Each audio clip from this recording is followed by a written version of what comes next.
नमस्कार, मैं हूं आपके साथ वर्षा शर्मा और रुक करेंगे उत्तर प्रदेश की खबरों की ओर। बड़ी खबर है जहां बता दें कि चंदौली पहुंचे सीएम योगी आदित्यनाथ। सीएम योगी ने किया पौधारोपण। सीएम ने जनता से की अपील और पौधारोपण अभियान में भाग लेने की अपील की है। डीएम और एसपी की मौजूदगी में कार्यक्रम का आयोजन किया गया। इसके बाद कलेक्ट्रेट में समीक्षा बैठक भी करेंगे। इस वक्त की बड़ी खबर है जहां बता दें कि उत्तर प्रदेश के मुख्यमंत्री योगी आदित्यनाथ चंदौली पहुंचे हैं और इसके बाद कलेक्ट्रेट में बता दें कि समीक्षा बैठक करेंगे। पौधारोपण किया, कार्यक्रम में सभी ने हिस्सा लिया। इसके साथ ही बता दें कि सीएम योगी आदित्यनाथ ने लोगों से भी अपील की कि ज्यादा से ज्यादा पौधारोपण करें। इस वक्त की बड़ी खबर है जहां बता दें कि सीएम योगी आदित्यनाथ चंदौली पहुंचे हैं। भव्य तरीके से स्वागत किया गया, सुरक्षा के पुख्ता इंतजाम किए गए थे, रूट्स को डाइवर्ट किया गया और इसके साथ ही बता दें कि पौधारोपण किया गया जहां कार्यक्रम का भी आयोजन किया गया। इसके बाद सीएम योगी आदित्यनाथ कलेक्ट्रेट में समीक्षा बैठक करेंगे जहां तमाम जरूरी दिशा निर्देश दिए जाएंगे।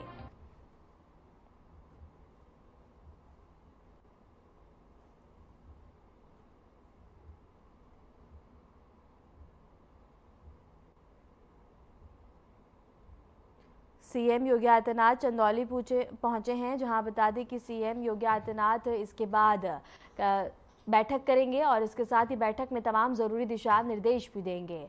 और इसके साथ ही बता दें कि सीएम योगी आदित्यनाथ ने जनता से अपील की है कि पौधारोपण करें और इसके साथ ही इस अभियान में बता दें कि सभी लोगों ने बढ़ चढ़ के हिस्सा लिया और अन्य लोग भी यहाँ मौजूद रहे।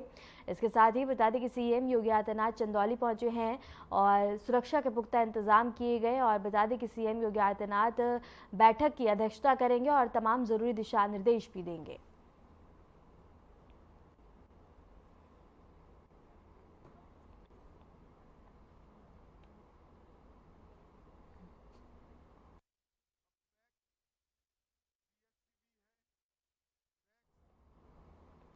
स्वच्छ सर्वेक्षण 2024 की घोषणा की गई है जिसमें 10 लाख से अधिक आबादी वाले शहरों में अहमदाबाद पहले स्थान पर है जबकि भोपाल दूसरे स्थान पर रहा। उत्तर प्रदेश की राजधानी लखनऊ को तीसरा स्थान मिला है जो स्वच्छता के क्षेत्र में एक महत्वपूर्ण उपलब्धि है। इस मौके पर राष्ट्रपति द्रौपदी मुर्मू ने लखनऊ नगर निगम को सम्मानित करते हुए शहर की स्वच्छता सुधार की सराहना की। इस अवसर पर मंत्री ए.के. शर्मा ने सम्मान पत्र ग्रहण किया। वहीं लखनऊ की मेयर और इसके साथ ही पूर्व नगर आयुक्त भी उपस्थित थे। इस समारोह में साफ सफाई के प्रति जागरूकता और मेहनत को साझा किया गया जिससे पूरे देश में स्वच्छता की नई लहर देखी जा रही है। यह पुरस्कार न केवल सरकार की कोशिशों को दर्शाता है बल्कि नागरिकों के सक्रिय योगदान को भी मान्यता देता है।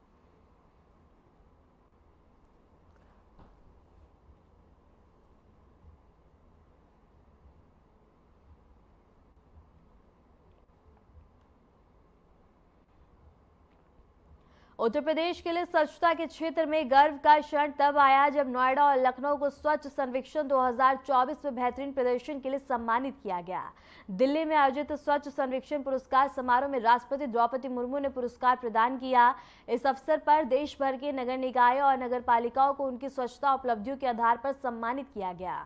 मुख्यमंत्री योगी आदित्यनाथ ने इस अवसर पर सोशल मीडिया प्लेटफॉर्म एक्स पर पोस्ट करते हुए प्रदेशवासियों को बधाई दी। उन्होंने लिखा कि नोएडा और लखनऊ को स्वच्छ सर्वेक्षण में पुरस्कार प्राप्त होने पर हार्दिक बधाई। यह सम्मान प्रदेश के नागरिकों की जागरूकता और श्रम साधना और समर्पित प्रयासों का प्रतिफल है। स्वच्छता अब सामाजिक संस्कार बन चुकी है।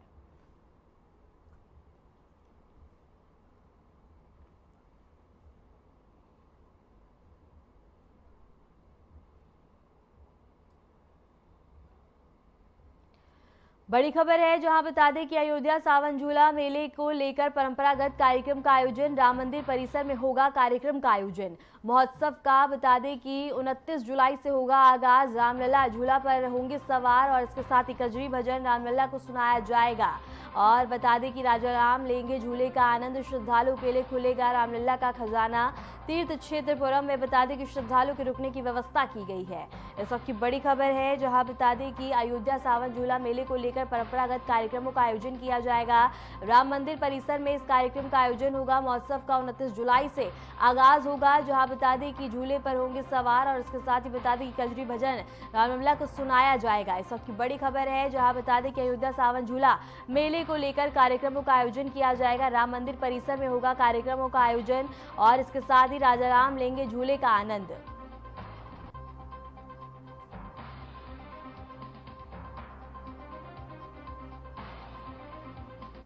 उत्तर प्रदेश के बलिया जनपद के करनई गांव से एक बड़ी राजनीतिक प्रतिक्रिया सामने आई है। बिहार में चल रहे मतदाता सूची संशोधन अभियान पर यूपी सरकार के कैबिनेट मंत्री और सुबह सपा के राष्ट्रीय अध्यक्ष ओम प्रकाश राजभर ने बड़ा बयान दिया। उन्होंने कहा कि बिहार में अब सभी फर्जी वोटरों और विदेशी नागरिकों को वोटर लिस्ट से हटाया जाएगा। इतना ही नहीं, जो लोग अवैध रूप से वोटर लिस्ट में शामिल हैं, उन्हें सरकारी योजना का कोई लाभ नहीं मिलेगा, चाहे वो मुफ्त राशन हो या फिर प्रधानमंत्री आवास योजना का लाभ। ओम प्रकाश राजभर ने विपक्षी दलों पर हमला करते हुए कहा कि विपक्षी फर्जी वोटरों के सारे सरकार बनाने का मंसूबा पाल रहा है, लेकिन अब ऐसा नहीं होने दिया जाएगा। बिहार की सियासत पर भी राजभर ने बड़ा दावा किया। उन्होंने नीतीश कुमार को दोबारा मुख्यमंत्री बनाए जाने की अटकलों को खारिज करते हुए कहा कि मैं भी बिहार में चुनाव लड़ रहा हूं और यह तय होगा कि चुनाव के बाद बिहार का अगला मुख्यमंत्री कौन होगा। राजभर ने स्पष्ट किया है कि बिहार में एनडीए की सरकार बनेगी और सुबह सपा गठबंधन में जो भी सीटें मिलेंगी उस पर चुनाव लड़ेंगे।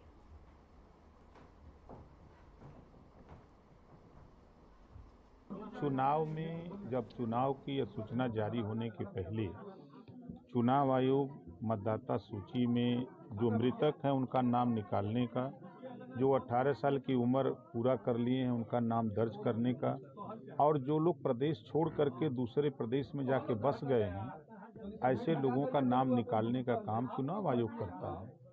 अब विपक्ष के लोग चाहते हैं कि जो बाहर जाके बस गए उनका भी नाम रहे, ये तो असंभव बात है। अगर सच्चाई नहीं होती तो बात कैसे उजागर होती।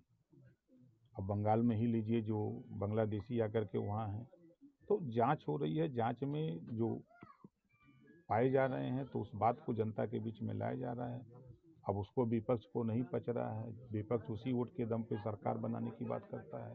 देखिए, अब जांच हो रही है, जांच के बाद अगर वो बाहर के हैं तो अभी तक किन्हीं परिस्थितियों में उसका लाभ लिए, जब जानकारी हो गई तो उनका नाम काट दिया जाएगा, उनको निष्कासित कर दिया जाएगा।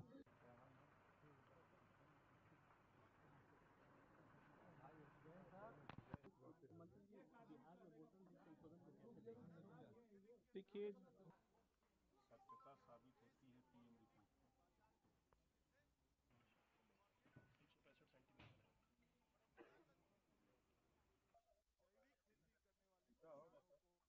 आयुष मंत्री डॉक्टर दयाशंकर विश्वदयालु ने बता दें कि बड़ी कार्रवाई की है। ट्रांसफर पोस्टिंग में अनियमितताओं के चलते निदेशक होम्योपैथी प्रोफेसर अरविंद कुमार वर्मा को निलंबित किया है।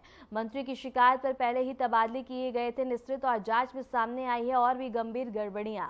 मामले को लेकर मुख्यमंत्री योगी आदित्यनाथ से भी मुलाकात की गई थी।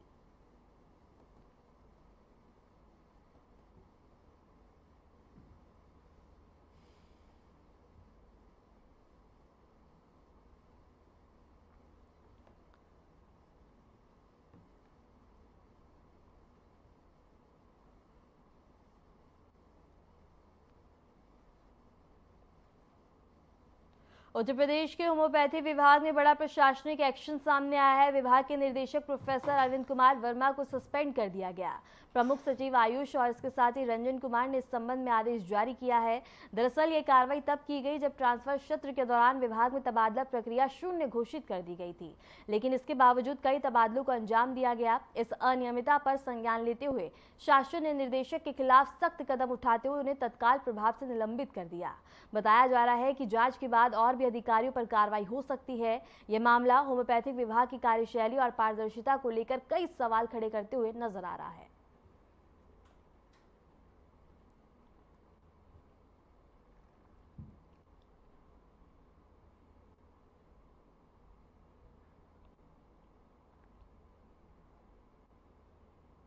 रुक करेंगे बड़ी खबर की ओर। कल दोपहर 12 बजे खुर्जा पहुंचेंगे मुख्य सचिव और इसके साथ ही परम डेयरी लिमिटेड प्लांट का भी करेंगे स्थलीय निरीक्षण।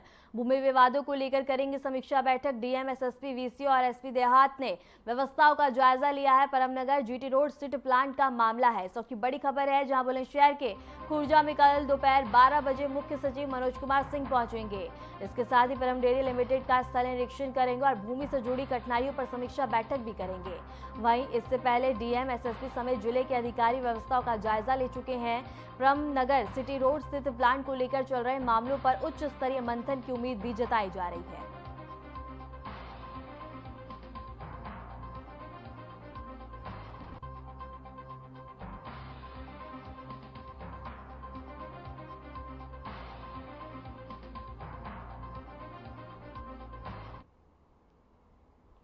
नोएडा प्राधिकरण ने पीएमओ से आई विशेष टीम के साथ हुई बैठक के बाद बड़ा फैसला लिया है। जिन 15 प्रमुख बिल्डरों ने, बता दें कि अमिताभ कांत कमेटी की बैठक में हिस्सा नहीं लिया था, उन्हें अब दोबारा नोटिस भेजा गया है। इन बिल्डरों पर भारी बकाया और इनके प्रोजेक्ट्स में लाखों की संख्या में रजिस्ट्री अटकी हुई है और इसके साथ ही इनकी गैर हाजिरी के कारण जीरो पेरिड पॉलिसी का लाभ भी नहीं मिल पाया, जिससे रजिस्ट्री की प्रक्रिया में और भी देरी हो रही है।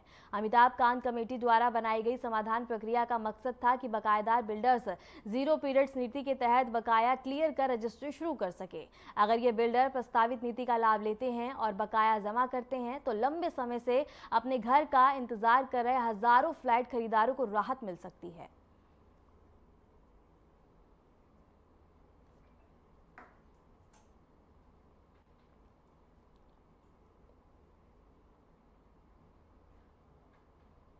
अलीगढ़ नगर निगम की और लापरवाही एक स्कूली छात्र के खिलाफ हादसे का कारण बन गई है। खैर रोड स्थित गोंडा मोड़ पर पुलिया के पास बनाए गए गहरे बता दें कि गड्ढे को खुला छोड़ दिया गया था, जिसमें साइकिल सवार छात्र गिर गया। घटना का वीडियो मौके पर मौजूद किसी राहगीर ने रिकॉर्ड कर सोशल मीडिया पर अपलोड कर दिया, जो देखते ही देखते वायरल हो गया। वीडियो में साफ देखा जा सकता है कि सड़क किनारे पुलिया निर्माण के बाद गड्ढा खुला छोड़ दिया गया, जिस पर कोई भी चेतावनी बोर्ड या बैरिगेटिंग तक नहीं लगाई गई थी। स्थानीय लोगों ने तुरंत उसे बाहर निकाला और प्रशासनिक उपचार दिलाया। हालांकि बता दें कि गनीमत रही कि चोट गंभीर नहीं आई है और स्थानीय नागरिकों ने नगर निगम की लापरवाही पर नाराजगी भी जाहिर की है।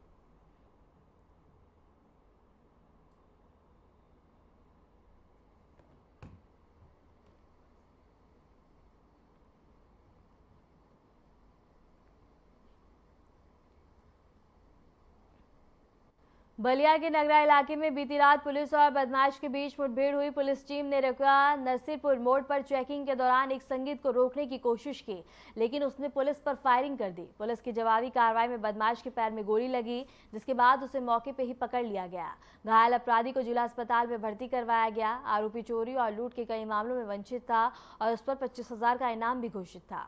मौके से तमंचा, जिंदा कारतूस, खोखा और मोटरसाइकिल बरामद की गई है। पुलिस मामले की आगे की जांच पड़ताल में जुटी हुई है।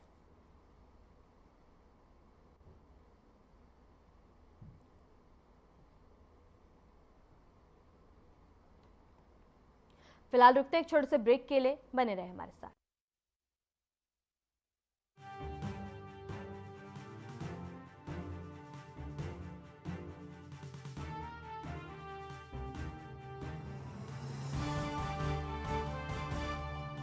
नवाचारी और नवोन्मेषी शिक्षा व्यवस्था से युवाओं की आशाओं को नई उड़ान दे रहा है नया उत्तर प्रदेश। ग्रामीण परिवेश हो या फिर नगरीय क्षेत्र, गुणवत्ता युक्त शिक्षा बनी है नए उत्तर प्रदेश की पहचान। स्कूल चलो अभियान और शारदा प्रोग्राम जैसे अभिनव प्रयासों से ड्रॉप आउट दर में आई है उल्लेखनीय गिरावट। ऑपरेशन कायाकल्प और टैबलेट वितरण जैसे कदमों से डिजिटल शिक्षा को मिले हैं नए आयाम। बेसिक शिक्षा से हायर एजुकेशन तक शिक्षा में उठाए गए अभूतपूर्व कदमों से हुआ है एजुकेशन का ट्रांसफॉर्मेशन। अंत्योदय और बिना किसी भेदभाव के सबको समान शिक्षा का अधिकार बना है युवाओं के उज्जवल भविष्य का आधार। वर्ष 2017 के बाद डबल इंजन सरकार के अभिनव प्रयासों ने नए उत्तर प्रदेश की शिक्षा व्यवस्था में किया है युगांतकारी ट्रांसफॉर्मेशन। समान शिक्षा का अधिकार, डबल इंजन सरकार।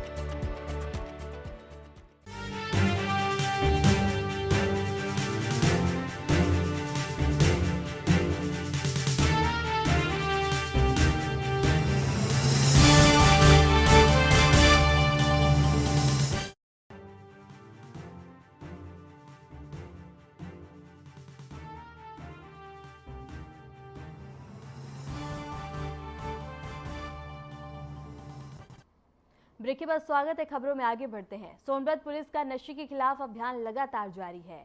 बता दें कि मयूरपुर पुलिस ने एक बड़ी कार्रवाई करते हुए गांजा तस्कर को गिरफ्तार किया है। पकड़े गए तस्कर के ट्रेलर से करीब बता दें कि 400-600 ग्राम अवैध गांजा बरामद किया गया है, जिसकी कीमत लगभग 22,50,000 रुपए आंकी गई है। जानकारी के मुताबिक तस्कर ने ट्रेलर वाहन को ग्राम रासपरी के पास एक वन ढाबे के नजदीक खड़ा कर दिया था।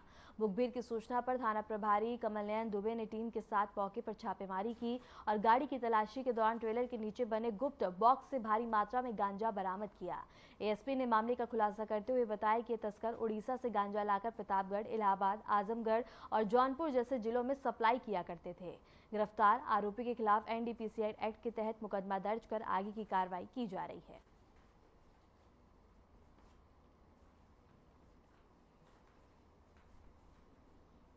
कल दिनांक 15/7 को थाना प्रभारी म्योरपुर को जरिए मुखबिर ये सूचना मिली थी।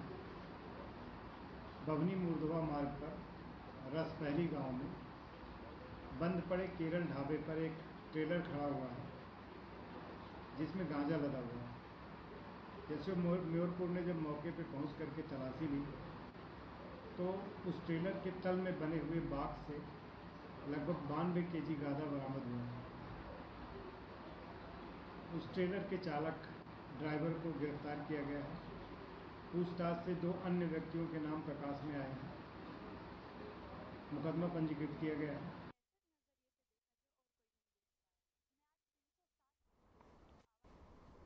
आगरा की ट्रांसफार्मा पर नशीली दवाओं के कारोबार को लेकर Bareilly central bureau of narcotics की छापेमारी 27 दिन बीतने के बाद भी ड्रग्स विभाग द्वारा कोई ठोस कार्रवाई नहीं की गई।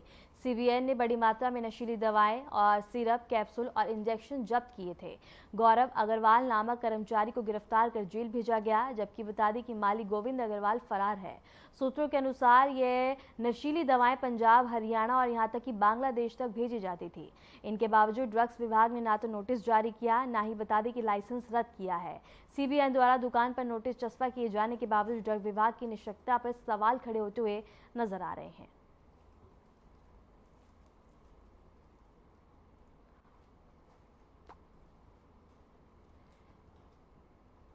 आगरा विकास प्राधिकरण ने शहर में तेजी से फैलते अवैध निर्माण पर शिकंजा कसते हुए बड़ी कार्रवाई की है। शहर के विभिन्न वार्डों में अवैध निर्माणाधीन कॉलोनियों को ध्वस्त किया गया, जबकि कई इमारतों को सील किया गया।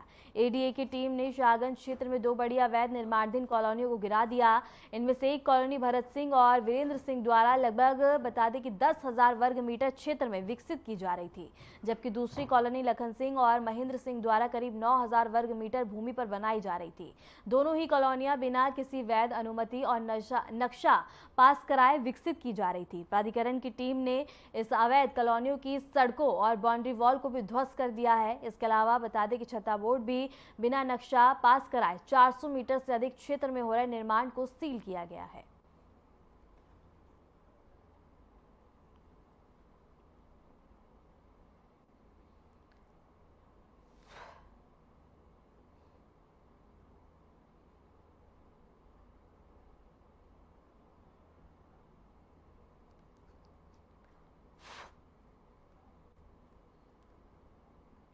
बाराबंकी में जिला आबकारी अधिकारी कुलदीप दिनकर के नेतृत्व में अवैध शराब के खिलाफ बड़ी कार्रवाई की गई है। बता दें कि अयोध्या प्रवर्तन दल की संयुक्त टीम ने आबकारी आयुक्त उत्तर प्रदेश के आदेश पर विशेष प्रवर्तन अभियान चलाते हुए कल्याणी नदी पार कर अफसरपुर मझौटी जंगल के छापेमारी की है और इस कार्रवाई में 12 स्थानों पर चल रही अवैध शराब की भट्टियां नष्ट की गई। मौके से 45 लीटर कच्ची शराब बरामद हुई है, जबकि 250 किलो महुआ लहन को नष्ट किया गया। मौके से 2 अभियोग पंजीकृत कर आबकारी अधिनियम के तहत कार्रवाई की गई है। टीम ने आबकारी निरीक्षक लक्ष्मी चंद्रपाल, राम तीरथ मौर्य के साथ पुलिस बल भी शामिल रहा। प्रशासन ने साफ कर दिया है कि जिले में अवैध शराब के कारोबार को किसी भी हाल में बख्शा नहीं जाएगा।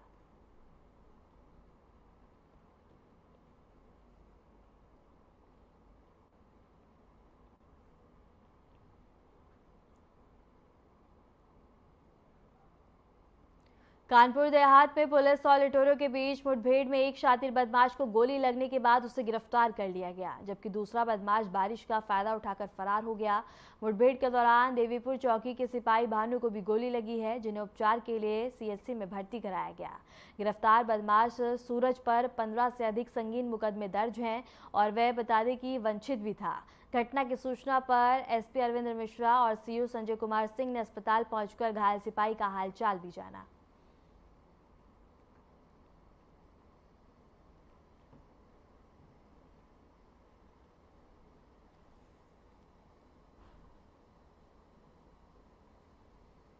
कल रात्रि में एक घटना हुई थी झपटमारी की। ऋषभ द्विवेदी अपने पत्नी के साथ जा रहे थे तो दो बदमाश आए और इनको झपट्टा मार के इनका पर्स मोबाइल छीन लिया जिसमें कुछ पैसे थे।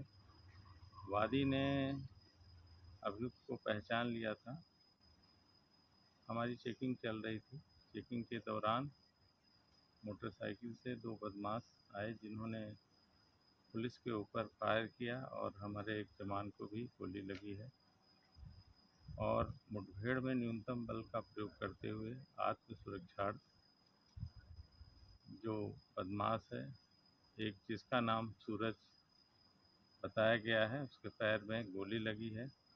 एक अन्य बदमाश बारिश का लाभ उठाते हुए भाग गया है, उसकी तलाश जारी है।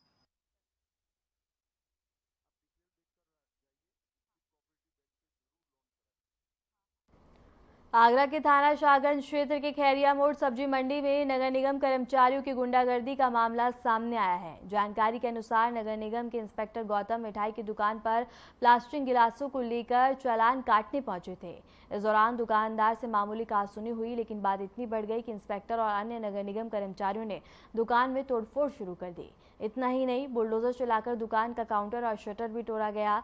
डंडों से दुकानदार को बुरी तरह पीटा गया। इस मारपीट में दुकानदार के दो भाई भी घायल हुए हैं। घटना के बाद सैकड़ों की संख्या में लोग बता दें कि सराय खवजा चौकी पर इकट्ठा हो गए, जहां नगर निगम कर्मचारियों और व्यापारियों के बीच तानातनी का माहौल बन गया। पूरा घटनाक्रम सीसीटीवी कैमरे में कैद हो गया। फिलहाल पुलिस पूरे मामले की जांच पड़ताल में जुटी है।